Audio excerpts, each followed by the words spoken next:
夜、静まり返った部屋で、ふと思うことがある。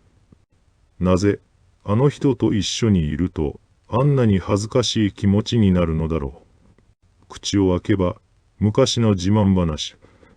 店員への信じられないほど横柄な態度。他人の荒探し度、そこの浅い悪口。それを見て、心の中で激しく見下している自分がいる。私は、あんな風にはならない。そう思いながら、強烈な優越感に浸っている。だが、本当に恐ろしいのはそこじゃない。見下した直後、背筋が寒くなる。もしかしたら、自分も裏で同じように言われているんじゃないか。その恐怖だ。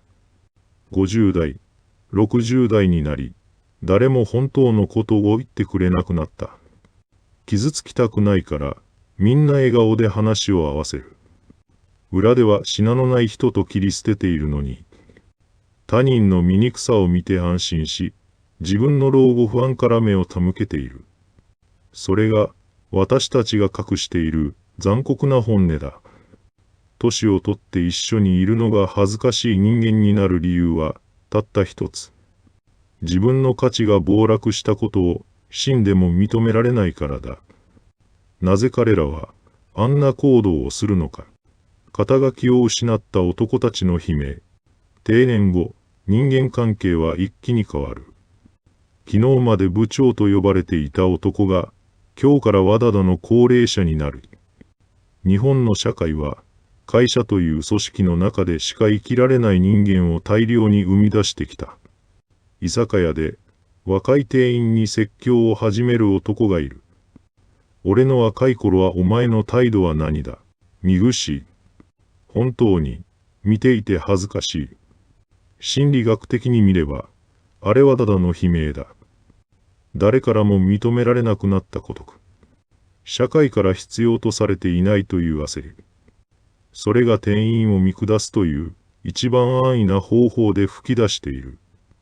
本人は自分の生き方を誇示しているつもりなのだ。それが周りをどれだけ冷めさせているか、1ミリも気づいていない。同窓会という名の地獄。60代の同窓会は人生の後悔の答え合わせの場所だ。誰がどの会社で上り詰めたか。子供がどこに就職したか。どこに家を買ったか。空気読みが得意だったはずの日本人が、この場所では狂う。マウンティングの応酬。少しでも自分が上だと示したい。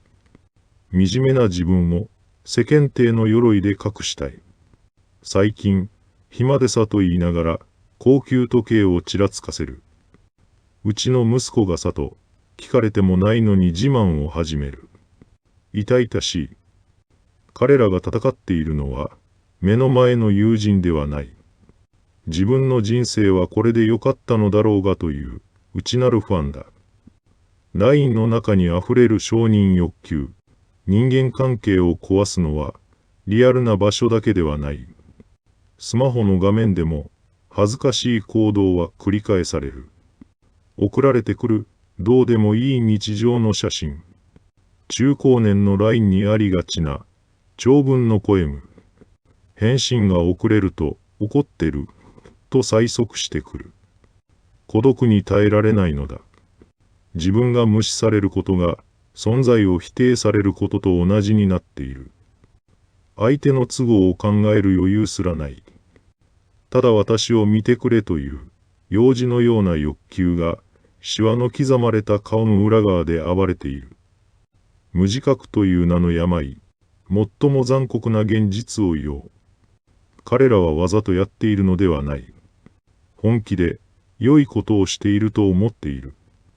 教えてやっている。アドバイスしてあげている。場を盛り上げてやっている。この無自覚こそが、最大の恐怖だ。人は、自分が正しいと信じ込んでいるとき、最も品のない人間に変わる。孤独への恐怖が人を怪物にする。なぜ、年を取るほど行動が過激になるのか。それは、残された時間が少ないと本能で知っているからだ。若いうちは、失敗しても挽回できる。だが、50代、60代になると、もうカードが残っていない。自分の生き方を否定されたら、これまでの人生すべてが崩壊する。だから、必死に守る。見栄を張り、他人を見下し、群れを作ろうとする。そうしなければ、孤独という名の底なし沼に飲み込まれてしまうからだ。日本人特有の恥のバグ。私たちは、幼い頃から世間体を気にするように育てられた。他人の目を気にし、空気を読み、調和を乱さないことが美徳だった。しかし、老後はそのシステムがバグを起こす。会社という世間を失った瞬間、どこに向かって空気を読めばいいかわからなくなり、結果として暴走するか、完全に引きこもるかの二択になる。恥ずかしい行動をする人は、実は恥の感覚が麻痺しているのではない。逆に、恥をかきたくなさすぎて、先制攻撃として傲慢な態度をとっているのだ。身近にいる恥ずかしい人間との距離の取り方、きれい事は言わない。話し合えば分かり合えるなんて、ただの幻想だ。変わるわけがない。彼らは、何十年もその生き方で自分を守ってきたのだから。私たちが取るべき道は、明確だ。静かに、縁を切る。戦ってはいけない。あなたのそういう態度、恥ずかしいですよと指摘したところで、相手は逆上するだけだ。プライドを傷つけられた怪物は、何をしてくるかわからない。ただ、静かに離れる。LINE の返信も遅くする。誘われても、適当な理由をつけて断り続ける。物理的な距離だけでなく、心の距離を置く。冷酷だと思うだろうか。だが、自分の老後を守るためには、この冷徹さが必要だ。